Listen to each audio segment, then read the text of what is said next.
Local 4 News begins right now with a breaking news alert. Breaking news as Detroit police give the first updates after an off-duty Detroit police officer is shot early this morning.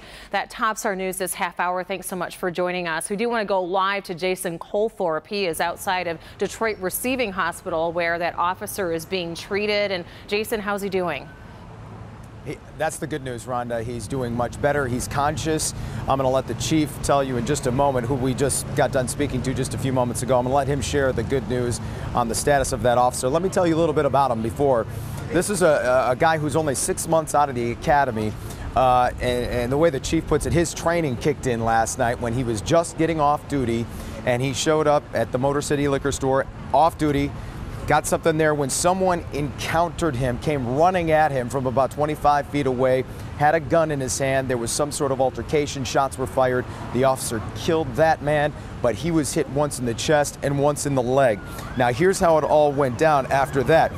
2 other people involved, police believe. A second suspect has been arrested. We just learned that. He ran from the scene after this happened a little after 11 last night.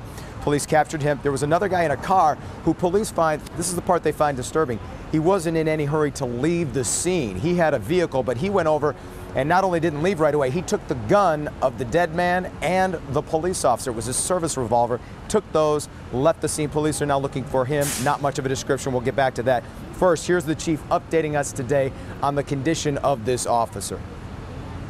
I had a chance to have a conversation with him. He's smiling. He's optimistic. The one thing he did say, well, 2 things he said, 2 things he wanted. I want to get out of here, and I want a motorcycle, police motorcycle. So that's encouraging. He's not moving around yet. He's talking. I'm optimistic that they're going to start getting him up and moving around. That's always a good sign when that happens. Yeah, that is certainly encouraging. His condition hasn't officially changed, and I know we've covered way too many of these officers being shot. Just knowing from what the chief has said previously, he won't be relieved until this guy does walk out of the hospital. So still a ways to go on that.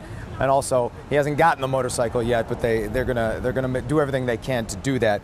Again, police looking for a 3rd suspect, a black sedan. Not much to go on. They think he's a black man, about 5'10", so not much of a description at all. The second man, they say, was an active participant in all of this. They won't elaborate on that right now, but again, the officer shot in the chest, in the leg, doing much better. He's conscious after surgery, and as the chief said, he's moving around, joking and talking to him. So that's we're going to have much more on this story, still developing, obviously, with one of those suspects still out there.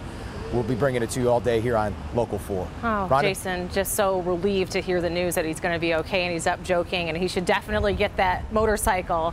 But let's talk about, there have been, what, about 9 officer-involved shootings for the Detroit Police Department just since September. The most recent one, Officer Johnson, was shot in the head. I believe that was April 30th. How's his recovery? He hasn't changed, and that's unfortunate because he is in a coma, not a medically induced coma. And the last time we talked to the chief, there was a bullet still lodged in his head. He hasn't regained consciousness, and but he remains the same as before. And like I said, it's not good news. And the chief also made a point, 9 officers shot, either on duty or off duty. In total, officers who've been shot at is about 13 in that time frame, and the chief is thinking this might be one of the highest in the country. It's probably worthy of another conversation later with him. How do you change that trend? Well, something he's always working on. It's certainly troubling, and it should never be a trend. Yeah. And our hearts and our prayers are certainly going out to Officer Johnson and his family still. All right, Jason, thank you for the update.